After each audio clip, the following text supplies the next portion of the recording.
ॐ नमो भगवते वासुदेवाय। नारायणं नमस्कृत्य नरं चैव नरोत्तमं देवीं सरस्वतीं व्यासं ततो जयमुदीरये। हे कृष्णा करुणा सिंधु दीनबंधु जगत्पते गोपेश गोपिका कांत राधा कांत नमोस्तुते। तप्त कांचन गौरांगी राधे वृंदावनेश्वरी वृषभानुसुते देवी प्रणमामि हरिप्रिये। नमो ब्रह्मण्य देवाय गोब्राह्मणहिताय च जगद्हिताय कृष्णाय गोविन्दाय नमो नमः। जय श्री कृष्ण चैतन्य प्रभु नित्यानंद श्री अद्वैत गदाधर श्रीवासदि गौरभक्त वृंदा। हरे कृष्णा कृष्ण कृष्ण हरे हरे, हरे राम राम राम हरे हरे। हरे कृष्ण। எல்லா பக்தர்களுக்கும் என்னுடைய பணிவான வணக்கம். பகவத்கீதையில் 2வது அத்தியாயம் 53லிருந்து 72வது ஸ்லோகம் வரைக்கும் இன்னைக்கு பார்க்க போகிறோம். முதல்ல அந்த ஸ்லோகத்திற்கு நம்ம ஆரம்பிக்கிறதுக்கு முன்னாடி நம்ம புராணங்கள்லேருந்து ஒரு கதை பார்க்க போகிறோம். ஏன்னா இன்னைக்கு நம்ம பார்க்கக்கூடிய வகுப்புக்கு ரொம்ப முக்கியமானது இது. லீலாசுகன் என்று அவருக்கு பெயர், கேள்விப்பட்டிருப்பீங்க. 2 பெயர் உண்டு அவருக்கு. லீலாசுகன் என்ற பெயர் உண்டு. வில்வமங்கல சுவாமியார் என்று 2 பேரும் அவரை சார்ந்தது. அவர் எப்படி துறவியானார் என்பது ரொம்ப அழகான கதை. ஸ்ரீகிருஷ்ண கர்ணாமிருதம் என்ற புகழ்பெற்ற ஒரு புத்தகத்தை அவர் எழுதியிருக்கிறார். லீலாசுகன் என்று சொல்வார்கள். அவருடைய புனை பெயர் லீலாசுகன், ரொம்ப பிரசித்தமான பெயர். வில்வமங்கலத்து சுவாமியார் என்பது அவருடைய ஆசிரம பெயர். ஸ்ரீகிருஷ்ண கர்ணாமிருதம் என்ற ஒரு புகழ்பெற்ற புத்தகத்தை அவர் எழுதியிருக்கிறார். அந்த மாபெரும் துறவியை பற்றி நம்ம இன்னைக்கு பார்க்க போறோம். அவர் கர்நாடக மாநிலத்தில் ஒரு வியாபார குலத்தை சார்ந்தவர், வைஷ்யா. பொதுவாக நதி மூலம் ரிஷி மூலம் இதை 2ஐயுமே ஆராய்ந்து பார்க்க கூடாது என்று சொல்வார்கள். ஏன் ரிஷி மூலம் நதி மூலம் ஆராய்ந்து பார்க்க கூடாது அப்படின்னா, நம்ப மாட்டோம். இவரா இப்படி மாறினார் அப்படிங்கிறது ரொம்ப வேடிக்கையாக, ரொம்ப ஆச்சரியமாக இருக்கும். இமயமலையில் நம்ம போய் கங்கோத்ரி யமுனோத்ரி என்று சொல்லப்படுகின்ற கங்கையின் உறவிடம், கங்கை ஆரம்பமாக கூடிய அந்த உதித்து வரக்கூடிய அந்த இடத்தை போய் பார்த்தோம் என்றால் ரொம்ப கடினம். போவது அவ்வளவு எளிமை கிடையாது. ரொம்ப கஷ்டப்பட்டு தான் போகணும். மலையெல்லாம் ஏறி ட்ரெக்கிங் பேக்கெல்லாம் எடுத்துக்கொண்டு பாதியில் நம்மளே ஒரு கூடாரத்தை போட்டு தங்கி அப்படியெல்லாம் மேலே போனால் தான் கங்கோத்திரிக்கு, அந்த கோமுக்கு போக முடியும். கங்கோத்திரி வரை வண்டி சௌகரியம் இருக்குது. அதுக்கு மேலே ஒரு 10-12 கிலோமீட்டர் இமயமலை ஏறி அதன் சிகரத்திற்கு போக வேண்டும். பொதுவாக உயர்ந்த இடத்தை இமயம் என்று சொல்லுவார்கள். அந்த இமயத்தின் சிகரத்திற்கு போக வேண்டும். கோமுக்கு ரொம்ப குளிராக இருக்கும். ஆனால் அங்கே போய் பார்த்தோம்னா ஒரு பசுமாட்டின் தலையை போல அது காட்சி தரும். அதிலிருந்து அந்த தண்ணி கங்கை வருகிறது. சிறு ஒரு துவாரம், ஒரு துளை, ஒரு கேப்பில் தான் அந்த தண்ணி வருது. இந்த நீரா இவ்வளவு பெருக்கெடுத்து கங்கையாக மாறியது அப்படின்னு நமக்கு ரொம்ப ஆச்சரியமா இருக்கும். கொஞ்சம் ஒரு பெரிய பைப்பில் தண்ணி வர்ற மாதிரி வரும், ஆனால் அந்த பக்கம் திரும்பி பார்த்தா அப்படியே. அதனால தான் நதி மூலம் ஆராய்ந்து பார்க்கக்கூடாது, நம்ப மாட்டோம் என்று சொல்வார்கள். அதே மாதிரி ரிஷி மூலம் துறவியாரையும் ஆராய்ந்து பார்க்கக்கூடாது, ஏனென்றால் நம்ப மாட்டோம். இப்படி இருந்த மனுஷனா இப்படி ஆயிட்டாரு அப்படின்னு நமக்கு ரொம்ப ஒரு பெரிய கேள்விக்குறியாக இருக்கும். வால்மீகி முனிவரை பாருங்கள், ரத்னாகரன் என்ற வேடனாக இருந்தார். அந்த வேடன் மிருகங்களை பாதியாக கொன்று அப்படியெல்லாம் வாழ்ந்த வேடன். சத்தம் ரொம்ப குறைவா இருக்குங்கிறாங்க. குறைவா இருக்கோ? இல்லை இல்லையா, கரெக்டா இருக்கு. ஓகே. அப்போ அந்த வேடன், வால்மீகி என்கிற வேடன் தான் இவ்வளவு பெரிய துறவியாக, அந்த ரத்னாகரன் என்கிற வேடன் வால்மீகி என்ற துறவியாக மாறிவிட்டார். இவரா இப்படி மாறினது அப்படின்னு ரொம்ப ஆச்சரியமாக இருக்கும். அதனால தான் யார் துறவியானார்கள் அவர்கள் வேரை போய் நம்ம ஆராய்ந்து பார்க்க கூடாது, நம்ப மாட்டோம். இன்னும் நம்மளை விட மோசமா இருந்திருக்காரு, இவர் எப்படி துறவியானாரு, கள்ளசாமியாரா இருப்பாரோ அப்படின்னு சந்தேகம் எல்லாம் வந்துவிடும். ரிஷி மூலம் நதி மூலம் ஆராய்ந்து பார்க்க கூடாது. ஒரு மனிதனுக்கு அவன் வாழ்க்கையில் எந்த நேரத்தில் மாற்றம் வரும் என்று தெளிவாக யாராலும் சொல்ல முடியாது. எப்ப வேணா அந்த திருப்பு முனை வரலாம். ஒரே நிமிஷம் அவங்க வாழ்க்கையே அப்படியே மாறிவிடும். அந்த திருப்பு முனை எந்த நேரத்தில் வேணாலும் வரலாம், சொல்ல முடியாது. ஆனா அந்த திருப்பு முனை வரும்போது கவனமா இருக்கணும், தூங்கிடக்கூடாது. அப்புறம் அந்த முனை போயிடும், நம்ம வேற எங்கேயாவது ஆயிடும். அப்படி ஒரு துறவியார் வில்வமங்கலத்து சுவாமியார் நீலாசுகன் என்றவருடைய பட்டம், புனை பெயர். கர்நாடக மாநிலத்தில் ஒரு வியாபாரியாக இருந்தார். ரொம்ப சபல புத்தி படைத்தவர். அவருடைய பலவீனம் என்று சொன்னால் காமம், பெண்கள், ஆசை. இது அவருக்கு மனதில் பெரிய ஒரு பலவீனமாக இருந்தது. நம்ம எல்லாருக்குமே ஏதாவது ஒரு பலவீனம் கண்டிப்பாக இருக்கு. காம, குரோத, மோக, லோப, மத, மாத்சர்யா. ஆசை, கோபம், அப்புறம் மதம், தலைக்கு மதம் பிடிப்பது, மாயை, பேராசை, போட்டியிடுதல், எல்லாருக்கூடையும் போட்டி போடுறது. நான் முதல்ல வந்துடணும். இந்த 6 வகையான களங்கத்தில் எல்லாருக்கும் குறைந்தபட்சம் ஒன்றாவது இருக்கு. சிலவங்களுக்கு மொத்த வியாபாரம் மாதிரி 6மே இருக்கு, சிலவங்களுக்கு ஒன்றாவது இருக்கும். சிலருக்கு காமம் இருக்கும், சிலருக்கு கோபம் இருக்கும், சிலருக்கு பேராசை இருக்கும். அப்ப நம்ம எப்படி வாழ்க்கையில உயர்ந்தவர்களாக மாறுகிறோம்? நமக்கு உள்ள இருக்க காமத்தையும் பேராசையையும் கோபத்தையும் அழகாக மறைக்க படித்துக் கொண்டோம். அவ்வளவுதான். வெளி உலகத்திற்கு தெரியாத மாதிரி அதை மறைக்க படித்து விட்டோம், அதை தொலைக்க படிக்கவில்லை. அதை மனசுல இருந்து எடுத்து மாற்றுவதற்கு இப்போவும் நம்ம யாருமே சித்தமாகவில்லை. ஆனா என்ன, அழக வேஷம் போட்டு வெளி உலகத்தில் இருக்கிறவங்களுக்கு தெரியாத மாதிரி நடந்து கொள்வோம். அது பெரிய விஷயம் கிடையாது. ஒரு நாளைக்கு வெடிச்சிட்டு வெளியே வந்துடும். அதை இதயத்தில இருந்து, மனதிலிருந்து, எண்ணத்திலிருந்து, சிந்தனையிலிருந்து துளைப்பதுதான் பெரிய காரியம். மறைப்பது பெரிய காரியம் கிடையாது. ஆனா நம்மெல்லாம் அழகா மறைச்சுக்குவோம். அப்படியே ஒரு சபையிலெல்லாம் போனால் எப்படி பேசிக்கணும், கோபம் வந்தாலும் பல்ல கடிச்சுக்கிட்டா மௌனமா சிரிச்சுக்கிட்டு எப்படி வரணும், அதெல்லாம் நமக்கு தெரியும். ஆனால் அதை துளைக்க வேண்டும். 6 விதமான களங்கத்தில் கண்டிப்பாக மனிதனுக்கு ஒன்றாவது இருக்கு. அப்படி இந்த வில்வமங்கலம் அவருக்கு காமம் தலை விரித்தாடியது மனதில். அவரும் கட்டுப்படுத்த முயற்சி செய்வார். ஆனா என்ன, பாவம் தோற்று போய் விடுவார். அவருக்கு வியாபாரம் அந்த காலத்திலெல்லாம் சாத்துர் மாசம் என்று சொல்வார்கள். 4 மாதம் மழை பெய்யக்கூடிய காலம்.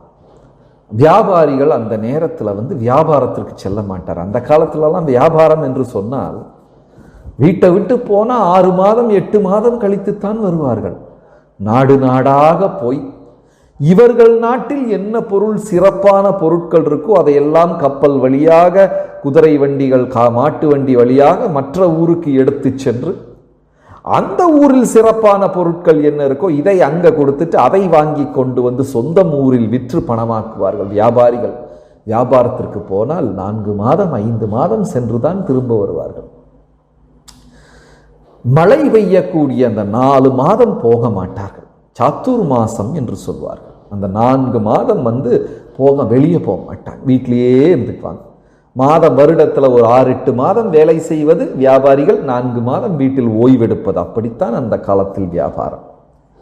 அந்த நேரத்தில் என்ன செய்வாங்க, 4 மாதம் வீட்டில் சும்மா இருக்கமே அப்படின்னு சொல்லிக்கொண்டு உணவை குறைப்பார்கள். இந்த மாதம் நான் உளுந்து சாப்பிட மாட்டேன், இந்த மாதம் இந்த பயிரை நான் சாப்பிட மாட்டேன், அந்த தானியத்தை சாப்பிட மாட்டேன், இல்லை நான் இந்த மாதம் பூரா ஒரு நேரம் தான் சாப்பிடுவேன். அது எதற்காக? கஞ்ச பிசுனாரிகள் கிடையாதவங்க, புலன்களையும் மனதையும் கட்டுப்படுத்துவதற்காக.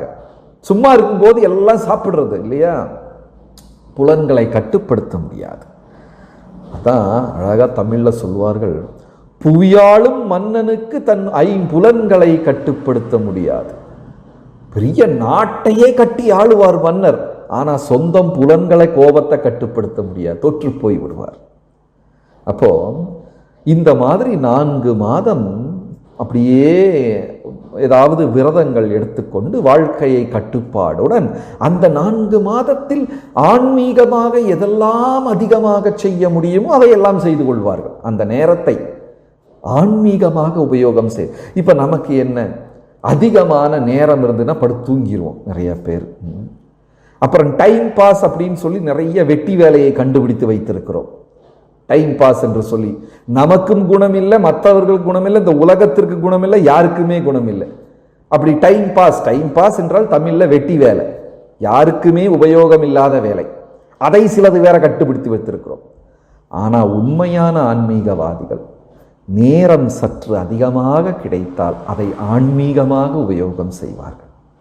பாண்டவர்கள் 12 வருடம் காட்டுக்கு போறாங்க. விதுரரை பார்த்து கேட்கிறார்கள், நாங்க ஒரு தவறுமே செய்யவில்லையே, இப்படி ஒரு தண்டனை அனுபவிக்க வேண்டிய தலைவிதி எழுத்து எங்களுக்கு வந்து விட்டது, என்ன பாவம் நாங்கள் செய்தோம்? 12 வருடம் காட்டில் அலைந்து நடக்க வேண்டும். உடனே விதுரர் சொல்லுகிறார், யுதிஷ்டிரா, தர்மரே, ஏன் இப்படி நிகழ்ந்தது? நீங்கள் ஏன் கஷ்டப்பட போகிறீர்கள்? இதற்கு ஒரு என்னது, இதிலிருந்து வெளியே வரக்கூடிய உபாயம் என்ன, வழி என்ன? இது ஒன்றும் எனக்கு தெரியாது. ஆனா எனக்கு ஒரு விஷயம் தெரியும். உடனே தர்மர் கேட்கிறார் விதுரர் கிட்ட, என்ன விஷயம் அது? விதுர மகாத்மா பண்டிதரே சொல்லித்தாங்க, எனக்கு ஒரே ஒரு விஷயம் தெரியும் தர்மரே, பட்டினியை விரதமாக மாற்ற எனக்கு தெரியும். இப்போ பட்டினிக்கும் விரதத்திற்கும் என்ன வேறுபாடு? பட்டினிக்கும் மத்தியானம் சாப்பாடு இல்லை, விரதத்துக்கும் மத்தியானம் சாப்பாடு இல்லை. 2 நாளைக்கு 2க்குமே சாப்பாடு கிடையாது. ஆனா பட்டினி என்பது வலுக்கட்டாயமாக நம் மீது சுமத்தப்பட்டது, விரதம் என்பது நானாக தேர்ந்தெடுத்தது. விரதம் எடுக்கும் போது நமக்கு குற்ற உணர்வு வராது, பட்டினி கிடக்கும் போது மனது குத்தும். அதனால தர்மா, நீங்கள் பட்டினி 12 வருடம் கஷ்டப்பட போகிறீர்கள் என்று நினைக்காதீர்கள், மனதில் இதை தவம் என்று நினைத்துக் கொள்ளுங்கள், ஆன்மீகமான சித்தம் கிடைக்கும். தர்மருக்கு விதுரர் உபாயம் சொல்லிக் கொடுத்தார். அதனால இந்த 4 மாதங்கள் ஆன்மீகவாதிகள் விரதம் இருப்பார்கள். ஆனா இவருக்கு வியாபாரத்துக்கு போய் போய் போய் வெளியூர்ல சிந்தாமணி என்கிற வேசி, ஒரு விலை மாதுவுடன் தொடர்பு வந்துவிட்டது. சிந்தாமணி என்கிற பெண், அந்த பெண் ரொம்ப அழகா இருப்பாங்க, நடனமாடுவதில் கொஞ்சி பேசுவதில் எல்லாம் ரொம்ப சிறந்தவர்கள். இவர் மனதை பறிகொடுத்து விட்டார். இவர் வியாபாரத்திற்கு போகும் நோக்கே அந்த பெண்ணை சந்திப்பதுதான். அப்படி மனதை பறிகொடுத்து விட்டார். அந்த அளவுக்கு ஈடுபாடு வந்து விட்டது அந்த சிந்தாமணி என்கிற அந்த விலை மாதுவுடன் பெரிய தொடர்பு வந்து விட்டது அவருக்கு. 4 மாதம் வெளியே வீட்டிலிருந்து போக முடியாது. பயங்கரமான மழை பெய்கிறது. இப்போ நாங்கள் கூட திருவனந்தபுரத்தில் இருக்கிறோம். இங்கே வந்து ரெட் அலர்ட் போட்டிருக்காங்க. ஏன்னா போன 4 நாளாக மழை, எல்லாம் வெளியே பூரா தண்ணீர். கன்னியாகுமரி மாவட்டம், திருவனந்தபுரம் மாவட்டம் பூரா தண்ணியில் இருக்கு. சென்னையில் கூட பெரிய தண்ணி வெள்ளம் அப்படின்னு கேள்விப்பட்டோம். சரி, 4 மாதம் மழை பெய்கிறது. இந்த வில்வமங்கலம் இவருக்கு வெளியே எங்கேயும் போக முடியாது. ஆனால் மனதில் அந்த சிந்தாமணியை பற்றின சிந்தனை அலையடித்து கொண்டே இருக்கு. அவரால் அவரை கட்டுப்படுத்தவே முடியவில்லை. சில நேரத்தில் ஆசை வந்து நம்மை வந்து ஒரு பொம்மையாக ஆட்டி படைக்கும்.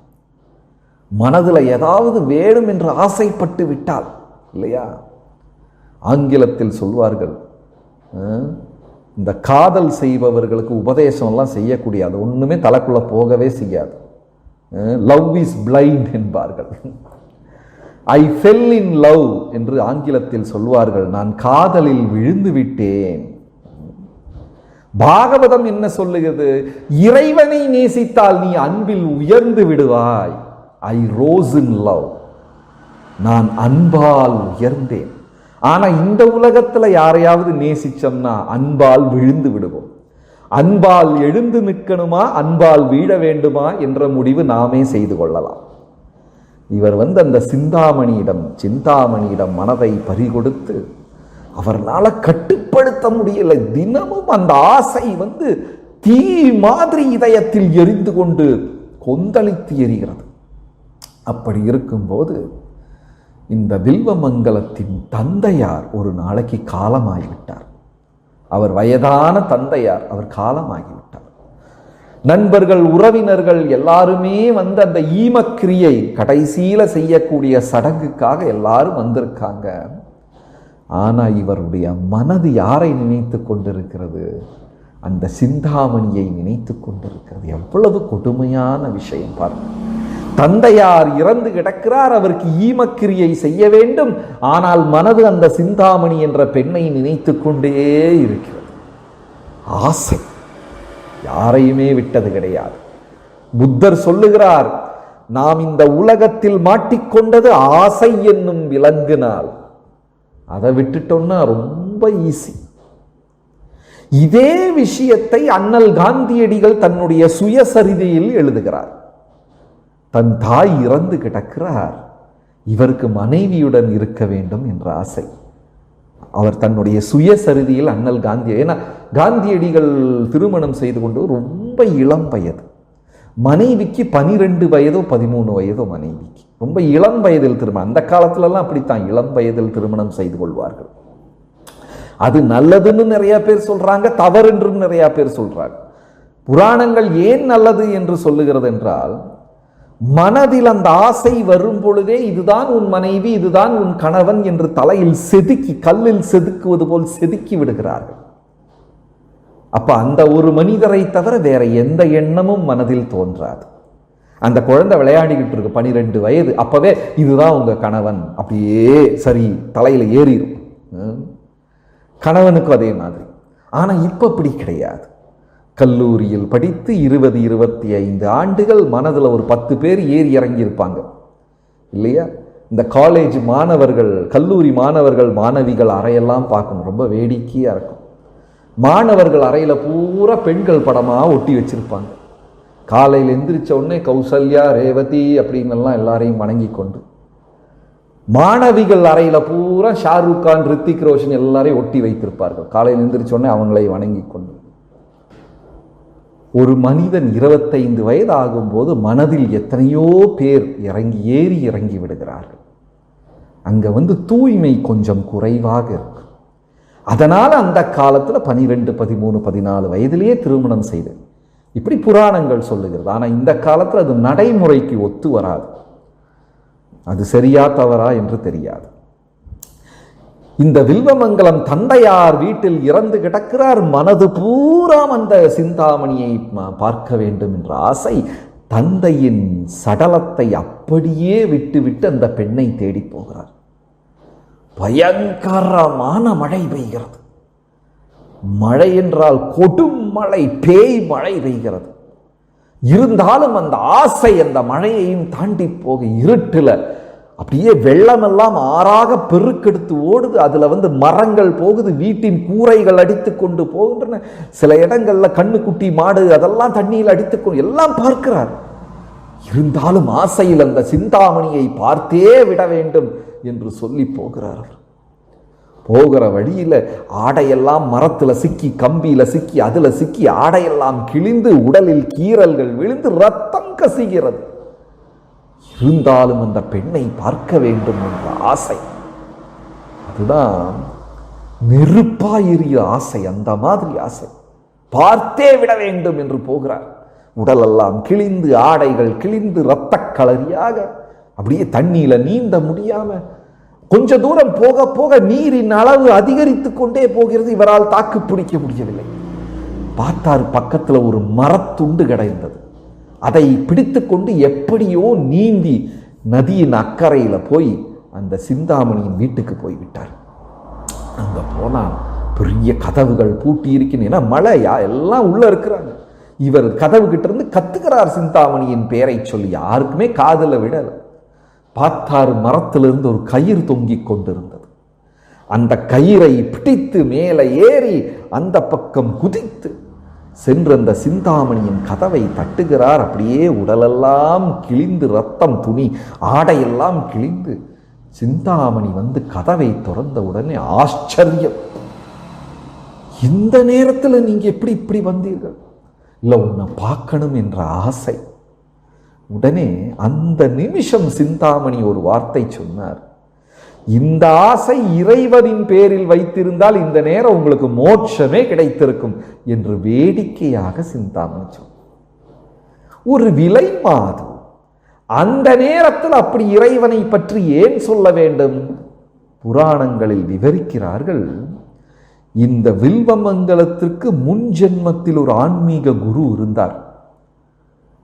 வில்வமங்கலம் தன் பயணத்தை பாதியிலே நிறுத்திவிட்டார். ஆன்மீக பயணத்தை. ஒரு முறை நாம் குருவிடம் தீட்சை பெற்றுவிட்டால், ஆசி பெற்றுவிட்டால், எவ்வளவு ஜென்மம் எடுத்தாலும் நம்மை காப்பாற்றுவதற்காக அந்த குரு மறுபடியும் பிறவி எடுத்து வருகிறார். எவ்வளவு பெரிய விஷயம்! அதனாலதான் ஆன்மீக குருவின் கருணை மிக முக்கியமானது என்று சொல்லுவார். அந்த சிந்தாமணியின் வார்த்தையில் ஆன்மீக குரு வந்துட்டார். எப்படியாவது இந்த மனிதனை திருத்தி விட வேண்டும் என்று சொல்லி அந்த சிந்தாமணியின் வார்த்தையில், அந்த சத்தத்தில் ஆன்மீக குரு வந்துட்டார். எப்படியாவது இந்த மனிதனை காப்பாற்றி விட வேண்டும்.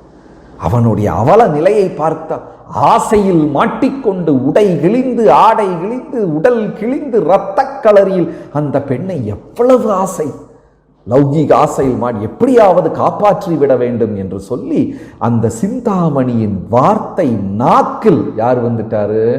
ஆன்மீக குரு அந்த ஒரு வார்த்தை அந்த வில்வமங்கலஸ் அவருடைய தலையில் அப்படியே ஏறிடுச்சு.